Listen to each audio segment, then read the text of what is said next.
அனைவருக்கும் வணக்கம். மீனராசினியர்களுக்கு நீங்கள் நினைத்த காரியங்கள் அனைத்தும் நிறைவேற இன்று 30/11/2024 இன்று இதை மட்டும் செய்தால் போதும், நீங்கள் நினைத்த காரியங்கள் அனைத்துமே நிறைவேறுங்க. அந்த வகையில் மீனராசினியர்கள் இன்றைய நாளில் என்ன செய்ய வேண்டும், என்ன செய்யக்கூடாது, என்ன செய்தால் என்ன மாதிரியான நன்மைகள் எல்லாம் ஏற்படும் என்பது குறித்தான முழுமையான பதிவு தான் இந்த வீடியோல நம்ம விரிவா பார்க்க போகிறோம். அந்த வகையில் மீனராசினியர்களை பொறுத்த வரைக்கும் உங்களுடைய வாழ்வில் இவ்வளவு நாட்களாக ஏற்பட்டு கொண்டிருக்கும் பல இன்னல்களுக்கு பரிகாரம் செய்கிறோம். சில நேரம் பலிக்கிறது, சில நேரம் பலிப்பதில்லை. ஏன் பலிக்கவில்லை என்று குழம்புகிறோம்.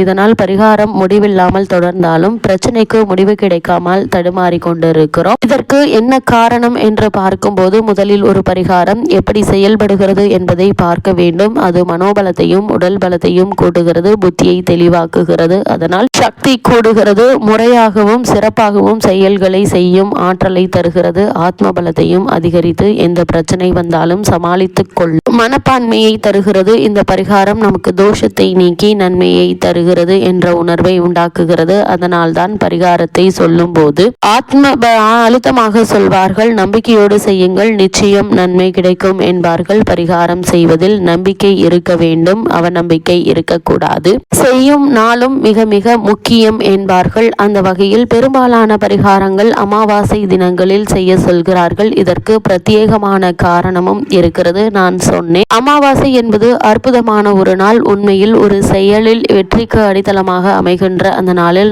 நம்முடைய முன்னோர்களுக்கு சில தர்ப்பணம் கொடுத்து மாலை கோவிலில் இறைவனையும் இறைவியையும் வணங்கிவிட்டு வந்தால் அதுவே பெரிய பரிகாரம். அதனால் ஜாதகத்தில் உள்ள பெரும்பாலான குற்றங்கள் நீங்கி அவர்களுக்கு நல்வாழ்வு கிடைக்கும். அமாவாசையில் பரிகார பூஜை செய்வதற்கு இன்னொரு காரணமும் இருக்கிறது. அமாவாசை என்பது சூரியனும் சந்திரனும் இணைகின்ற நாள். சாஸ்திரத்தில் சூரியனை ஆத்மகாரகன் என்பார்கள். சூரியனை சாட்சியாக வைத்துக் கொண்டுதான் எந்த காரியங்களும் நாம் செய்கிறோம். நாம் செய்த நல்லது கெட்டது அனைத்திற்கும் சூரியனும் சந்திரனும் சாட்சியாக இருக்கிறார்கள். இரண்டும் ஒளி கிரகங்கள். ஆத்மகாரகன் மனோகாரகன் சேர்ந்திருக்கிற நாள் அமாவாசை. உடல் பலம் ஆத்ம பலம் ஒன்றாக பலம் கூடிய நாளாக அமாவாசை விளங்குவதால் பிரயாச்சித்தம் செய்யும் போது இந்த மூன்றும் இயல்பாக இணைந்த நாளாக அமைந்து விடுகிறது. எனவேதான் அமாவாசை நாளை மிக சிறப்பான நாளாக சொல்கிறார்கள். மகாபாரதத்தில் துரியோதனன் தனது வெற்றிக்கு பூஜை செய்ய வேண்டும், களபலி தர வேண்டும், அதற்கு ஒரு நல்ல நாளை குறித்து கொடுக்க வேண்டும் என்று ஜோதிட சாஸ்திரத்தில் வல்லுவனான சகாதேவனிடம் போய் கேட்கிறான். சகாதேவன் குறித்து கொடுத்த நாள் அமாவாசை. அந்த நாளில் முறைப்படி களபலி தந்து அடிப்படை பூஜை செய்துவிட்டால் துரியோதனனுடைய வெற்றியை யாராலும் தடுக்க முடியாது. இதை பின்னால் கண்ணன் மாற்றுகிறான். இதிலே மிக முக்கியமாக கவனிக்க வேண்டியது, ஜோதிட சாஸ்திரத்தை கண்ணன் மாற்றிவிட்டான் என்பதல்ல, அமாவாசையில் தான் களபலி தர வேண்டும் என்பதில் கண்ணனுக்கு சாஸ்திர உடன்பாடுதான். ஆனால் அவன் அதற்கு முன்னாலே அமாவாசை என்கின்ற தோற்றத்தை ஏற்படுத்தி சூரிய சந்திரர்களை வரவழைத்து இணைத்து நேர்த்தார் கடனை செய்ய தொடங்கி அவனை பார்த்து மற்றவர்கள் செய்ய அதை நம்பி அசல் அமாவாசைக்கு முதல் நாளே தனது பூஜையை முடிக்கிறான். துரியோதனனை நம்ப வைத்து உருவாக்கப்பட்ட அமாவாசை தினத்தில் களபலி கொடுக்க துரியோதனன், அதே போல் சரியான நாளில் பாண்டவர்கள் அதே களபலி கொடுத்து வெற்றியை அடைகிறார்கள். எனவே அமாவாசை என்பது அற்புதமான ஒரு நாள். பெரும்பாலான கோவில்களில் அமாவாசையில் சிறப்பான பூஜைகள் நடைபெறும். கும்பகோணம் அருகே உள்ள திருவிஷநல்லூரில் சிதம்பரேஸ்வரர் கோவில் உள்ளது. இத்தல இறைவன் சிதம்பரேஸ்வரர், இறைவி சிவகாம சுந்தரி அம்மாள். இந்த ஆலயத்தில் பஞ்சமுக மகாமங்கல பிரத்யேங்கர தேவி வீட்டிலிருந்து அருள் பாலித்து வருகிறாள். இங்கு மாதம் தோறும் அமாவாசை தினத்தில் காலை 10:30 முதல் பகல் 2 மணி வரை நிகும்பல மகாயாகம் எனும் மிளகாய் ஹோமம் நடைபெற்று வருகிறது. எவ்வளவு மிளகாய் கொட்டினாலும் நெடி வராது என்பது இந்த யாகத்தினுடைய சிறப்பாக உள்ளது. இதே போல் பௌர்ணமி தினத்தில் நடைபெறும் யாகத்தில் கலந்து கொண்டால் 16 வகையான பேறுகளையும் பெறலாம் என்கின்றார்கள். பௌர்ணமி அன்று காலை 11:30 முதல் பகல் 2 மணி வரை யாகம் நடைபெறும். இவையெல்லாம் அமாவாசை பரிகார பூஜைக்கு சான்றுகள். பொதுவாக பரிகாரம் பலிக்க வேண்டும் என்று சொன்னால் அந்த ஜாதகத்தில் சந்திரனுடைய நிலையும் சூரியனுடைய நிலை நன்றாக இருக்க வேண்டும். குறிப்பாக சந்திரனுடைய நிலை நல்லபடியாக இருக்க வேண்டும், அல்லது நல்லபடியாக இருக்கக்கூடிய நாளிலே அந்த பரிகாரத்தை செய்ய வேண்டும். அதனால் தான் நாள் பார்த்து பரிகாரம் செய்கிறார்கள். அந்த நாள் பொதுவான நாள் அல்ல. ஒவ்வொரு தனி ஜாதகத்திற்கும் அந்த நாள் மாறும். பரிகாரத்தை செய்யும் பொழுது மனம் ஒன்றி செய்ய வேண்டும்.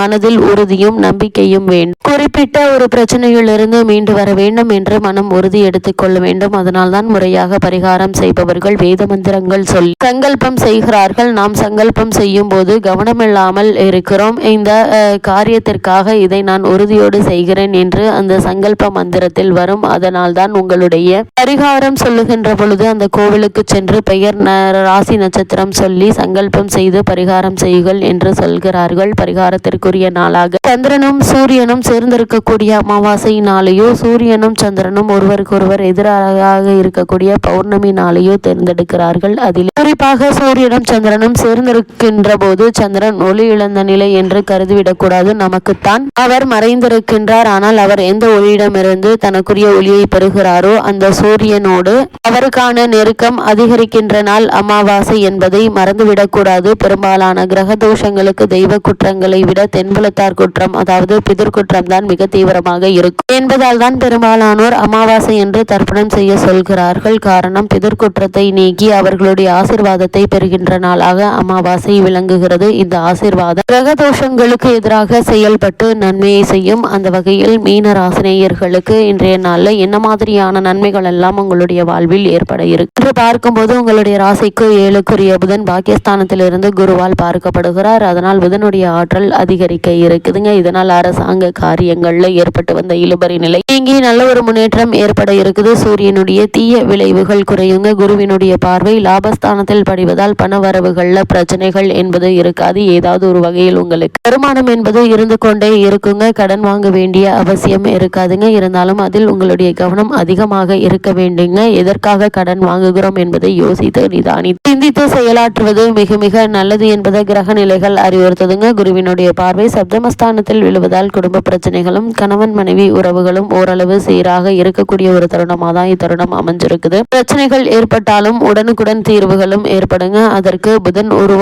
உதவுவதால உங்களுடைய முயற்சிகளுக்கு வெற்றி கிடைக்கக்கூடிய ஒரு தருணமாக தான் இக்காலகட்டம் அமைஞ்சிருக்குது என்பதை கிரகங்களுடைய சஞ்சார நிலைகள் தெளிவாகவும் உறுதியாகவும் எடுத்துக்காட்டுங்க. மேலும் என்ன மாதிரியான விஷயங்களை நீங்கள் கவனமாக இருக்க வேண்டும் என்று பார்க்கும்போது ராசியில் ராகு, 12ல் சனி, 3ல் ராசிநாதன் மறைவு, குடும்ப அதிபதி செவ்வாய் நீச்சம், இப்படிப்பட்ட கிரக நிலைகளில் நீங்கள் மாட்டிக்கொண்டு இருப்பதால் ஜான் ஏறினால் முளம் சறுக்கும் என்பது போலதாங்க இருக்கும். எனவேதான் ஒவ்வொரு அடியும் நீங்கள் எடுத்து வைக்க வேண்டும், கவனத்தோடு இருக்க வேண்டுங்க. அதே போல பல தடைகள்ல இருந்து உங்களை காப்பாற்றுவீங்க. அதாவது வெளிநாடு சென்று பணியாற்ற வேண்டும் என்ற எண்ணங்கள்ல இடைத்தரகர்களை நம்ப வேண்டாங்க. உங்களுடைய முயற்சிகளை மட்டும் நம்பி முயற்சிகளை மேற்கொள்வது நல்லது. திருமண சம்பந்தமான முயற்சிகளை மேற்கொண்டு வரும் மீன ராசியினருக்கு வரனை பற்றி தீர விசாரித்து ஆராய்ந்து அதற்கு பிறகு வரனை நிச்சயிங்க. ஏன்னா தற்போது நீங்கள் 7ரை சனியினுடைய ஆரம்ப பகுதியில் இருப்பதால தவறான வரனை நிச்சயித்து விடுவதற்கான வாய்ப்புகள் அதிகம் இருக்கு என்பதை கிரகநிலைகள் மீண்டும் மீண்டும் அறிவுறுத்தது. மீன ராசினியர்களுக்கு கிரகநிலைகளின் ரீதியாக கூறப்படும் பரிகாரம் என்ன என்று பார்க்கும்போது ஞாயிற்றுக்கிழமை காலையில் எதுவும் சாப்பிடாம மதியம் பூஜை செய்துவிட்டு சாப்பிடுங்க. வயது முதிர்ந்தவர்களுக்கு ஏதாவது உதவி செய்யுங்க. எண்ணற்ற நன்மைகள் உங்களுடைய வாழ்வில் ஏற்படும்.